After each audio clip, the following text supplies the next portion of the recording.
Users of Reddit, what's a dark secret you want to get off of your chest?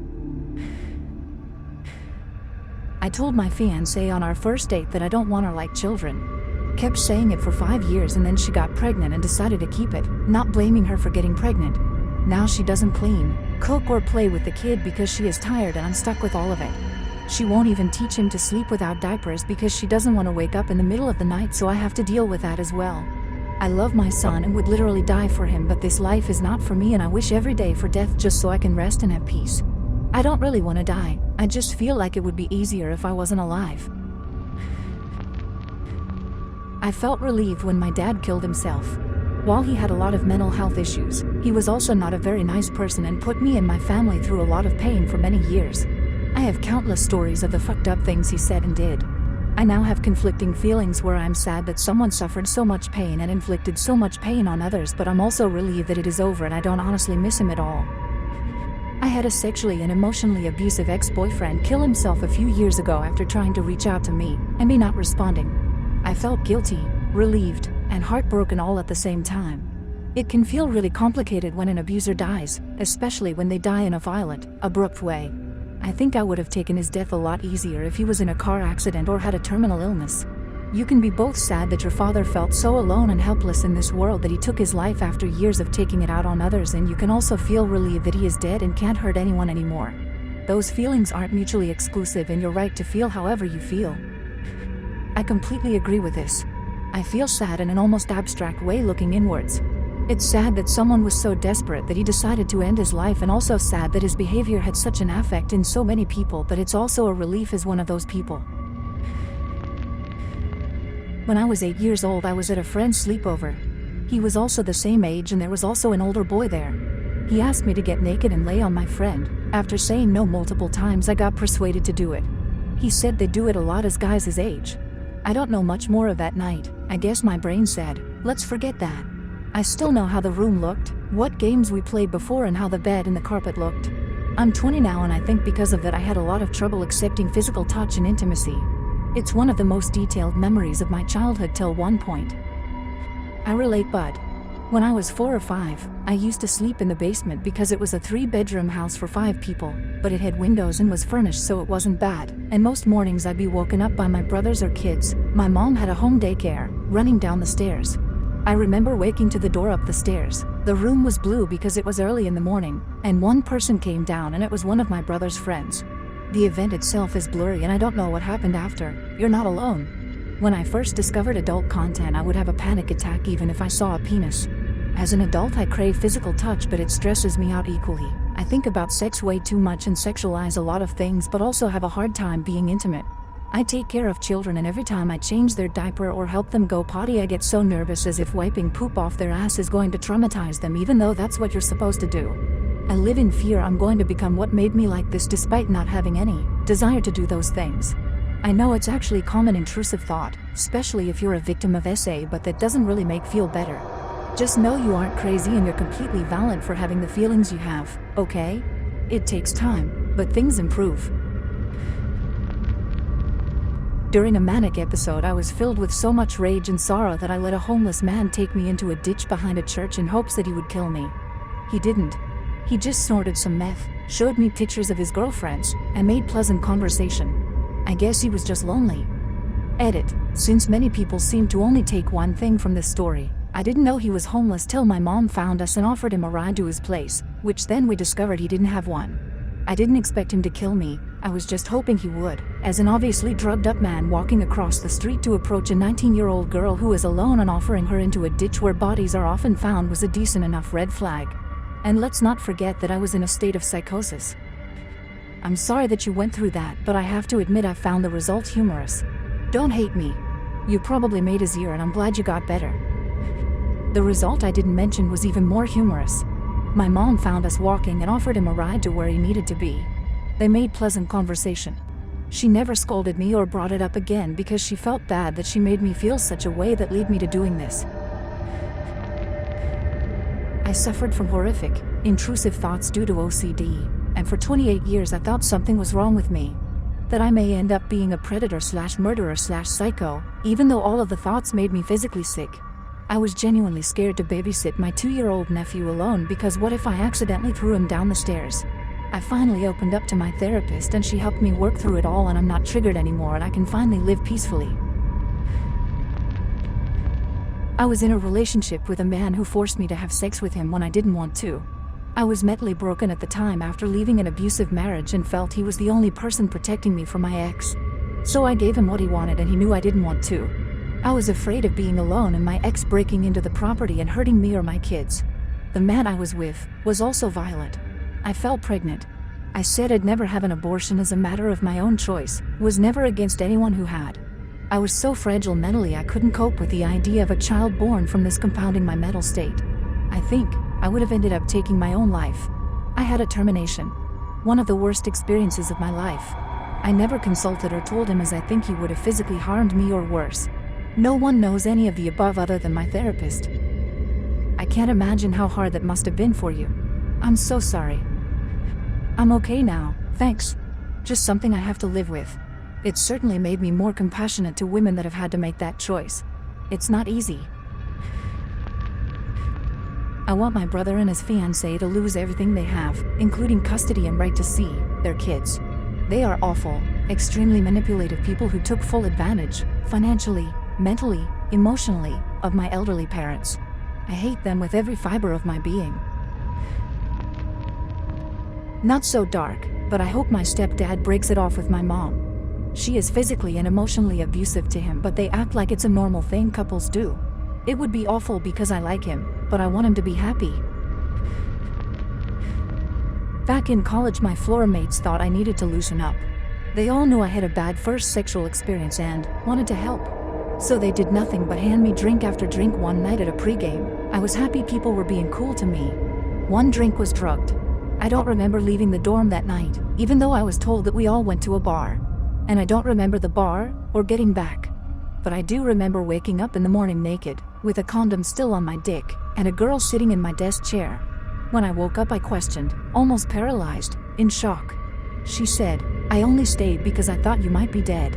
I can't believe they convinced me to do this. I had never seen her before and didn't know her name, but saw her around campus from time to time, where I avoided her and she avoided me. I confronted my floor mates who got incredibly defensive and brushed it off. They saw it as me getting with a very attractive girl. No apologies from anyone. People question me as to why I'm still painfully single. 9 years later. You've got a big heart, you would make someone happy. I've told one person about this, who laughed and said, "Well, at least it wasn't real grape, so I don't tell anyone now." I'm terrified because I feel I would not be taken seriously. I've never had a real relationship, nor a healthy sexual experience. I'm not sure if I'll ever be at a place where I can achieve that. And at this stage, what's the point? Even if I find someone tomorrow, I'd be in my 30s getting married, and who knows about kids. Fully expecting to be alone for the future, even if I don't really want it to be that way. I was raped in college by my friend after he got me blackout wasted. It led into a spiral decline that changed my life's trajectory. This was so common in the 90s. I don't know why it took until a couple years ago that people started getting really mad about it. Sorry this happened. What do you mean? Like unreported grape cases being more common then? I mean, people didn't see it as grape. It was a wildly talked about tactic to get sex. Like talked about in the open, both men and women. Just get them real drunk. I am not sure when the consent conversation started to become more common, but it wasn't always like it is now. I knew people who didn't think getting someone drunk or date grape was really great back in the 90s. I am a horrible human. I feel jealous when people around me are doing better. I am tired to pretending that I am happy for them when in reality I hope they are burned. I also have insecurities, which is probably why such hatred. Edit, stop suggesting me therapy because it is not available for me. In my country therapy is fucking expensive. I would say it's healthcare caviar. Plus there aren't many therapists. The good ones are very pricey and will drain my paycheck. The ones I can afford are very bad. I know because some friends of mine went to them and all they did was blame them for their own trauma. Edit 2. No, I don't go out of my way to sabotage someone else's career or life. I just simply ignore the kind of conversation. As much as I have jealousy and hatred, I will not act on them because then I will have guilt. When I was 7 I was home alone. I called 911 due to a house fire that consumed half the house, and they found me outside. My mother, who was at work, I was a latchkey kid, was told by the fire department that it was an electrical fire. In truth, I had a lighter and was fascinated by fire. I was burning the little tassels at the end of the blanket on my bed, putting them out before it caught the whole blanket on fire. Until I wasn't able to, and the whole bed caught fire. An electrical outlet shorted out from the heat, which caused the firemen to think that was the cause. I'm 40 now. My mother still doesn't know the truth, and I still remember it all vividly, complete with the heat on my face as I tried in vain to put out the bed. Don't feel too horrible. This is exactly why 7-year-olds shouldn't be left home alone. Your parents, on the other hand, they're lucky they didn't come home to find you dead. My mother had little choice. She had to work and couldn't pick her schedule. My stepdad, however, was supposed to have a babysitter. I was good about getting away from danger, though. I was also good about calling 911.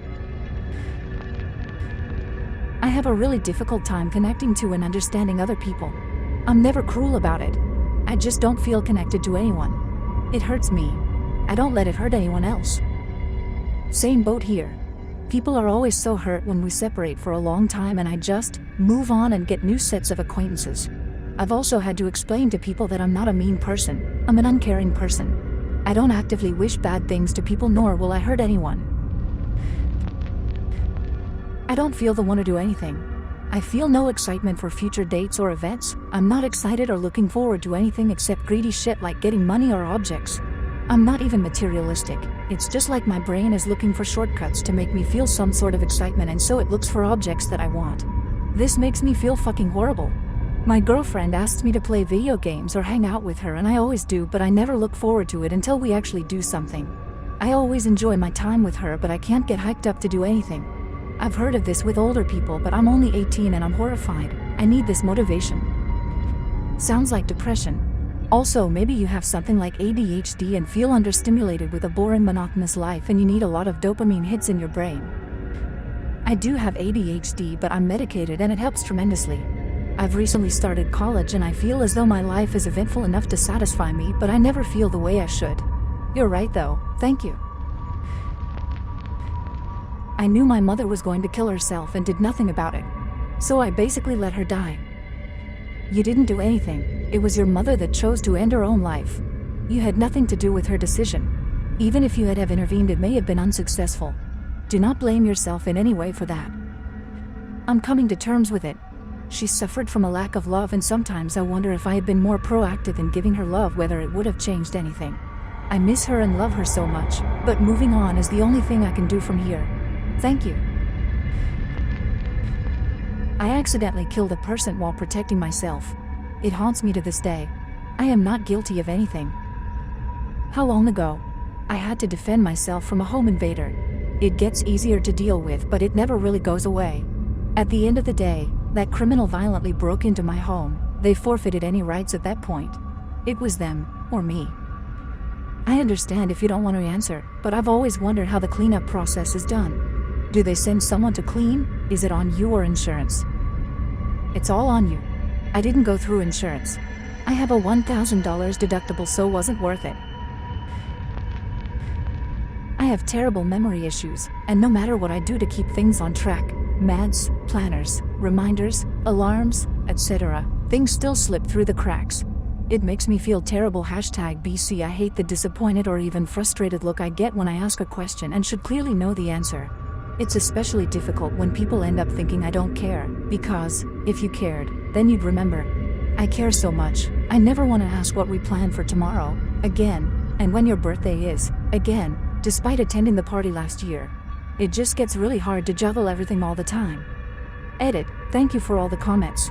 I've since been diagnosed with ADHD and am on medication Lamau, but it makes me feel better that I wasn't alone in this, and I'll be taking into account the other medical advice some mentioned.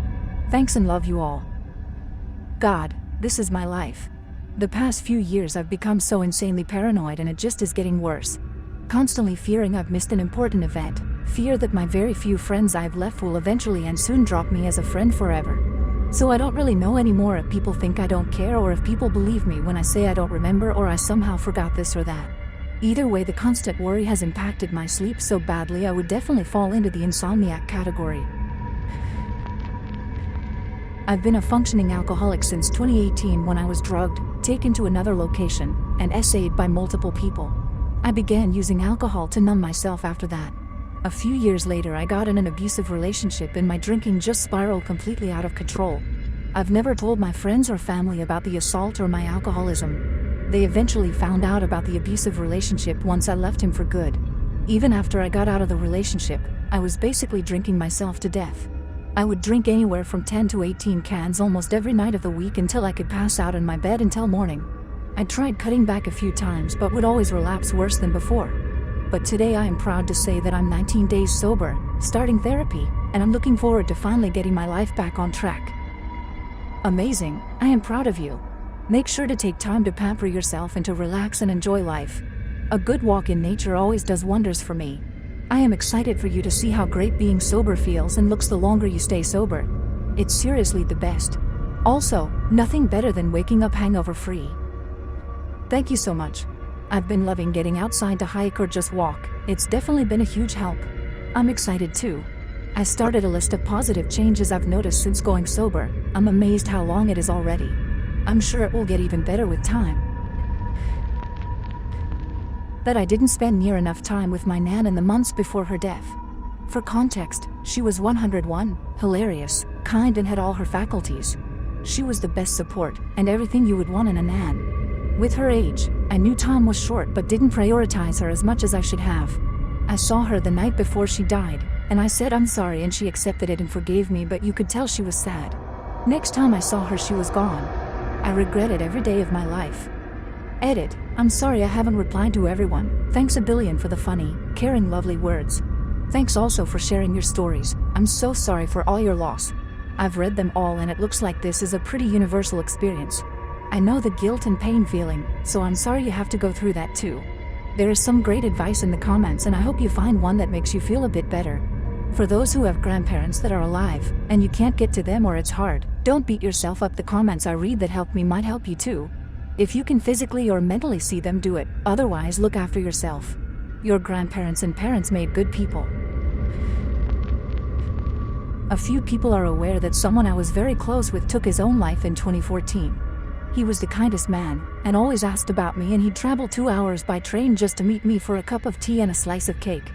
He was someone so consistently there for me. I never considered the possibility of him one day not being there, and he seemed really happy. Everything was the best, every joke was the funniest he'd ever heard, and every brownie was the gooeyest. What I don't tell anyone is that the few days leading up to his departure, I had several missed calls from him, watched one of the calls ring without answering, and received a message from him, pleading that I call him when I had the chance. I had many chances, but I didn't call him. I woke up later that week to a message that, once pasted onto a Word document, took me 2 days to read. He wrote to me about his life, how insignificant he felt, how wonderful I am, and then ended it with an apology. I then received an email from his mother, informing me he had jumped in front of a moving train. I've never been a very sociable person. I've always been caring and I try to do the right thing, but for the last 8 years I've stopped keeping kind thoughts to myself. The reason I check in on everyone, bake cakes and answer my phone is all my way of keeping a piece of him alive. Sometimes the absence of kindness can be as damaging as malice. I understand that now, and I'm so deeply sorry I didn't realize it sooner. If you meet people in life who are enthusiastic, and living every day like it's their last, it might be, so I promise to always pick up. I know it's too late now, and I will live with the guilt for the rest of my life, but I'm okay with that if it means he's not forgotten about. My dad told me that in the afterlife, everyone will be resurrected perfect. So, it's comforting to know I'll recognize him, because he was a great friend, and perfect in every way. I hope I get to ask him for forgiveness. I'm curious about the missing part of this story. Why did you actively choose to ignore his calls, even to watch a call and not pick up? For someone who you say was consistently there for you among many other good qualities, this seems odd. This was not unlike me. We didn't like speaking on the phone, and we would normally communicate by text sporadically as we were quite shy. We were a big part of each other's routine, and the calls were out of the ordinary. I guess I thought, whatever it is, he'll let me know later on. But this was the first time, for me, where there wasn't ever a later on.